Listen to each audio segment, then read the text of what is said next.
All right, here we are with Friday Standard.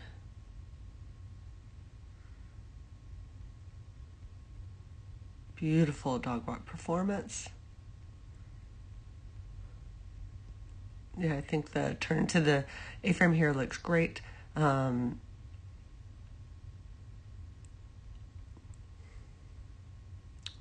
beautiful performance.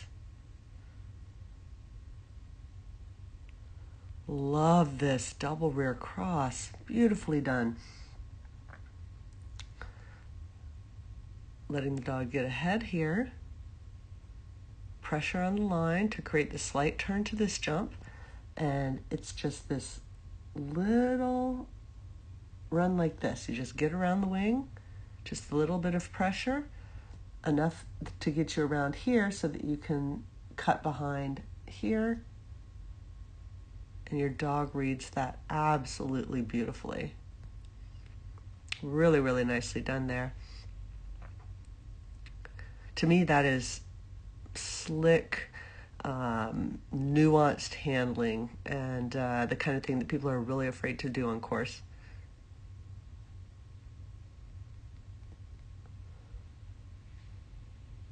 Great job there. I'm not sure here. Oh, okay, well, I see if you're setting up for a rear cross, then this is perfect because you want to be right here next to this jump so that you have room to cross, which is exactly what you do. But you really have to drive through to get the line to the table. Otherwise, you're likely to get this. So I think you do that well. Let's take a look at the bar.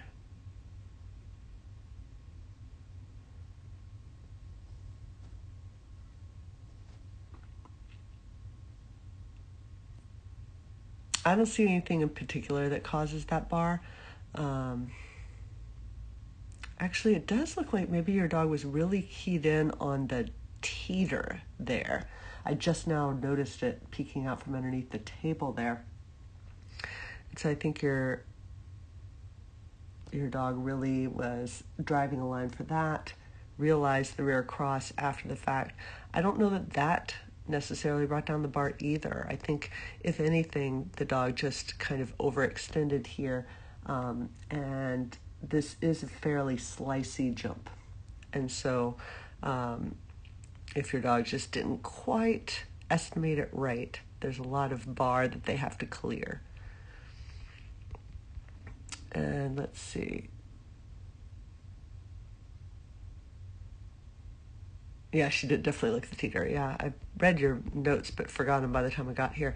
I've got them up next to me. So how else could you have handled it, I think? I guess probably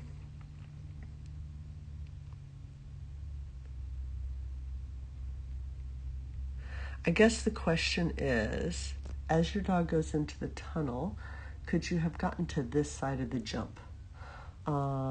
And if so, how would you do that?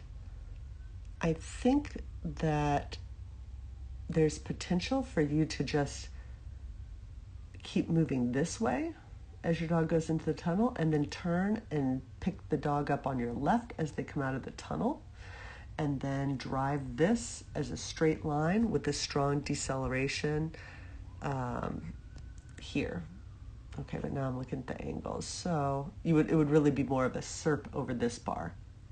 So as the dog goes in, your shoulders are facing this way. You call the dog, turn your shoulders into the dog as they're approaching this jump, turn your shoulders back to the line as they approach this jump, strong deceleration here.